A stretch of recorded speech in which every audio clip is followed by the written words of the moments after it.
Welcome to Lasea class. I am your teacher, Jan Lasea. Today, we are going to learn Win32 assembly language Move Instruction. The Move Instruction copies data from source to destination.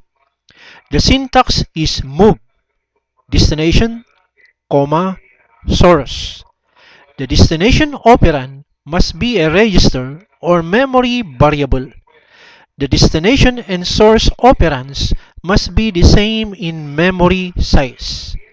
Let us examine the variable declarations under the data segment. The variables A and B are assigned DD or defined double word.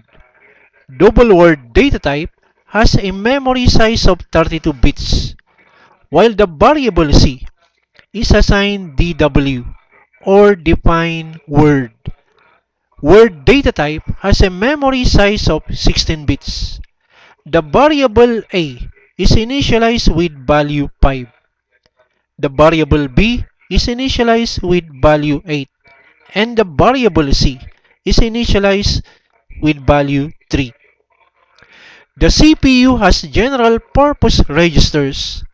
The register is a small special purpose high-speed memory within the CPU, where information is held temporarily and manipulated according to program instructions. The EAX is one of the general purpose registers. Its memory size is 32 bits. Think of the EAX register as a memory variable. A comment in assembly language begins with a semicolon and it is not executed by the CPU. Let us proceed inside the main procedure where the CPU starts to run our code. Using the move instruction, the CPU copies and stores the constant value 20 into the EAX register. We describe this as immediate copy. Next, it is not allowed to place a constant value as a destination operand.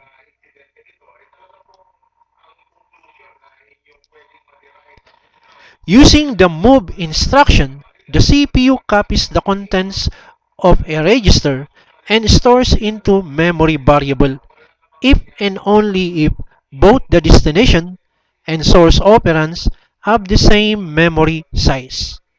The memory sizes of both memory variable A and the EAX register are 32 bits.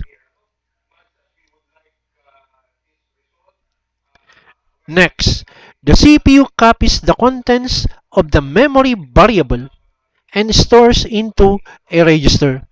Thus, the register EAX receives the value 5.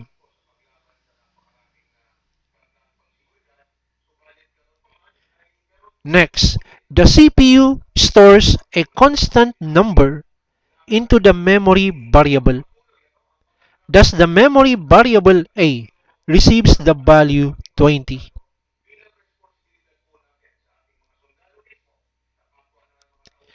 It is forbidden to apply immediate copy between two memory variables.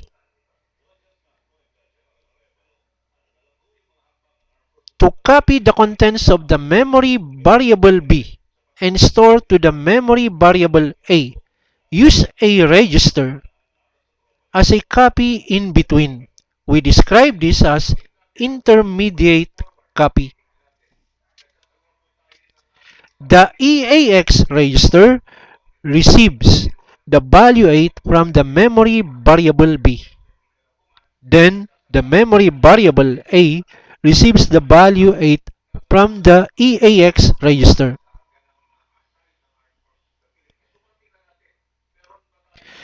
Next, move EAX, C violates the condition that both destination and source operands must be the same memory size.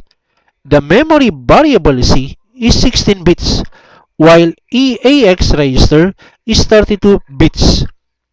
To fix this, use the Move SX instruction. The Move SX instruction allows different memory sizes between destination and source operands, but it does not accept both operands having the same memory sizes. Thus, the EAX register now receives the value 3 from the memory variable C.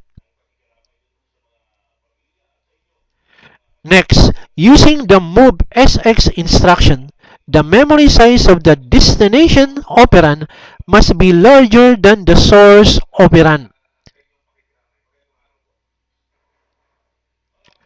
We learned in the previous discussion that we cannot apply immediate copy between two memory variables. Apply instead an intermediate copy using a register copy in between. To fix this, use Move SX instruction, not Move instruction, because both operands are not the same memory size. The EAX register is 32 bits, while the memory variable C is 16 bits.